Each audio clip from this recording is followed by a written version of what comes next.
చెప్తాను. నీ గతాన్ని చూసి నీ పాత పాపాలను లోపాలను ఎత్తి నీకు జ్ఞాపకం చేస్తూ నిన్ను పదే పదే ఏడ్చేవాళ్ళవా? నీ బతుకు తెలీదా? నువ్వు పెద్ద పరిశుద్ధుడివా? నువ్వు నిన్నేం చేసావు? నువ్వు మొన్న నా మాకు తెలుసులేవో అని నీ గతాన్ని ఎత్తిపట్టి నువ్వు దేవుని కొరకు ధైర్యంగా తీర్మానం చేసుకోకుండా అడుగు ముందుకేయకుండా నిన్ను బలహీనపరచడానికి గతాన్ని వాడేవాడు శత్రువైన సాతాను.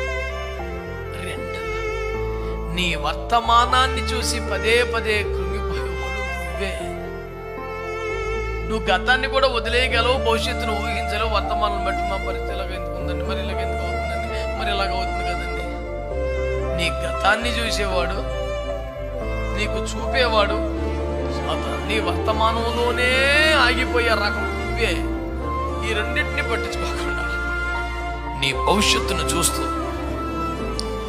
రాబో దినములలో నీ పట్ల తాను కలిగిన ఉద్దేశములను, వాటిని నెరవేర్చగలిగిన తన సంకల్పమును, ఆ సంకల్పములో అమర్చబడిన తరువాత నీవు ఉండబోతున్న స్థాయిని ఇప్పుడే కల్లారా చూసి ఆనందముగా దాన్ని నీతో మాట్లాడగలిగిన వాడు నేను ప్రకటిస్తున్న ప్రభువైన యేసుక్రీస్తు వారు మాత్రమే.